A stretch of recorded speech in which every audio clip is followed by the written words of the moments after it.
हाँ जी, लिसन बेटा, जैसा कि हमने बताया कि सदियों से ही लोग जो प्रेजुडाइज है, डिस्क्रिमिनेशन है, इनइक्वालिटी है, ऐसे ऐसी प्रॉब्लम से सदियों से ही लोग जो थे वो उनको फेस करते आ रहे थे। तो इस तरह से अब वो ऐसी बुराइयों से बहुत तंग आ चुके थे।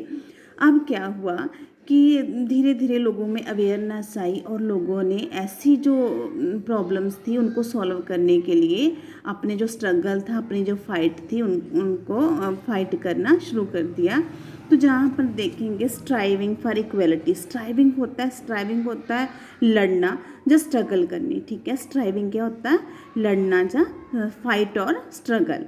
सो जहाँ पर लोगों ने क्या किया कि इक्वलिटी के लिए लड़ना शुरू कर दिया। अब देखेंगे अपना फ्रीडम स्ट्रगल देखेंगे। The struggle for freedom from British rule also included with in it the struggle of large groups of people who not only fought against the British but also fought to be treated more equally। ये तो बहुत से जो लोग थे जिन्होंने British government के साथ फाइट किया था आज़ादी के लिए, अपना जो फ्रीडम स्ट्रगल के लिए, फ्रीडम के लिए जो स्ट्रगल किया था। इतना ही नहीं, उन्होंने सिर्फ फ्रीडम के लिए, फ्रीडम पाने के लिए ही स्ट्रगल नहीं किया, बल्कि वो क्या चाहते थे, उनको क्या मिले? इक्वलिटी मिले। क्या मिले इनको? इक्वलिटी मिले। तो इस तरह से उन्होंने इक्वलिटी पाने के लिए भी हर पॉसिबल वे से जतन किए थे, क्योंकि सदियों से ही जो इनक्वालिटीज़ थी उनके साथ वो लड़ते आ रहे थे, उनके साथ फॉट अगेंस्ट इनक्वालिटी। सदियों से ही जो दलित से, जो वुमेन थी, ट्राइबल पीपल थे, पीसेंट्स थे, वो सदियों से ही ऐसी प्रॉब्लम्स के से लड़ते आ रहे थे।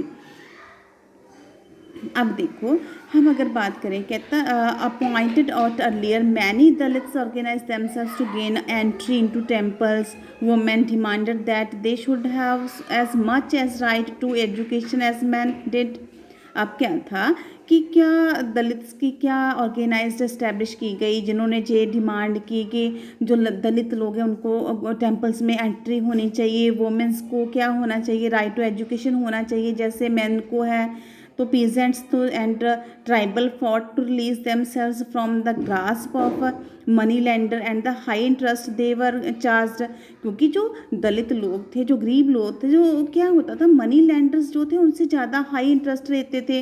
तो ऐसी चीज़ों से वो बाहर निकलना चाहते थे, इसलिए उन्होंने ऐसी चीज़ों के खिलाफ अपना जो युद्ध था, जो लड़ाई करनी शुरू कर दी। When India become a nation 1947, जब 1947 को इंडिया को आज़ादी मिली, वो नेशन बन गया, तो leaders too were concern about the different kinds of inequalities. अब लीडर्स ने क्या था, जो समाज में, सोसाइटी में जो डिफरेंट टाइप्स की इनक्वालिटीज़ पाई जाती थी उनको ख़त्म करने की हर कोशिश की।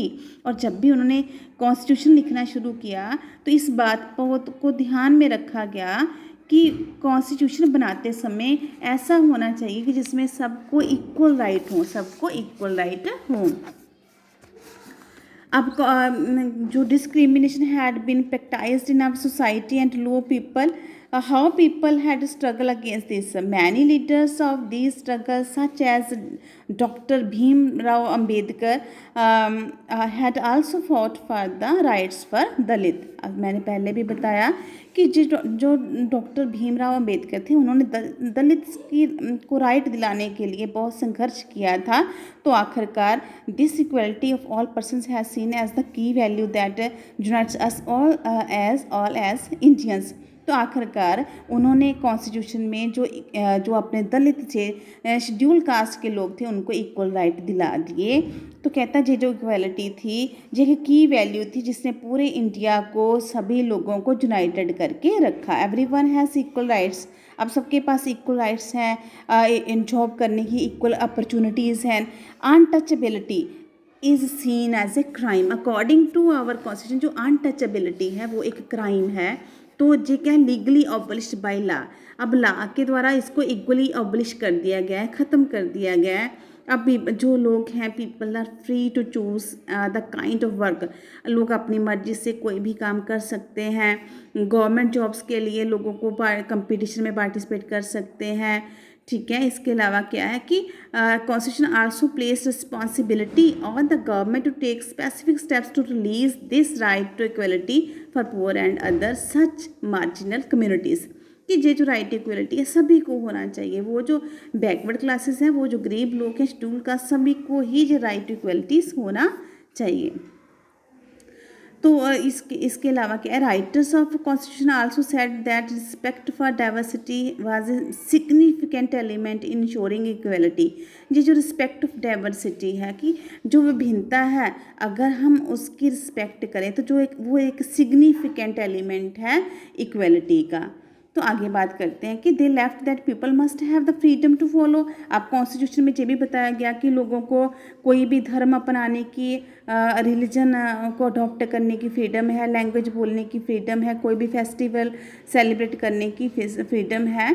तो ये सब चीज़ें क्या हैं कि ये सभी they said that government must treat all religion equally.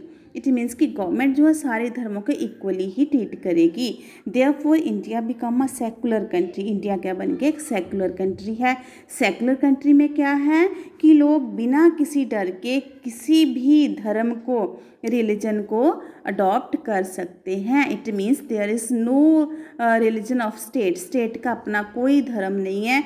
State सारे धर्मों की रिस्पेक्ट करेगी और लोगों को कोई भी जो संविधान है उसको, कोई भी जो रिलीजन है उसको अडॉप्ट करने की परमिशन होगी। तो इस तरह से जो हमारा जो we all live together and respect one another.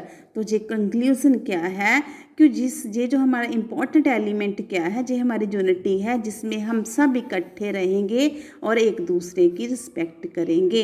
अब ये जो कॉन्स्टिट्यूशन बना है इसके अकॉर्डिंग क्या है, we all are equal and in front of law के सामने हम सब इक्वल हैं और हम सब इक्वल इकट्ठे रहेंगे और एक दूसरे की रिस्पेक्ट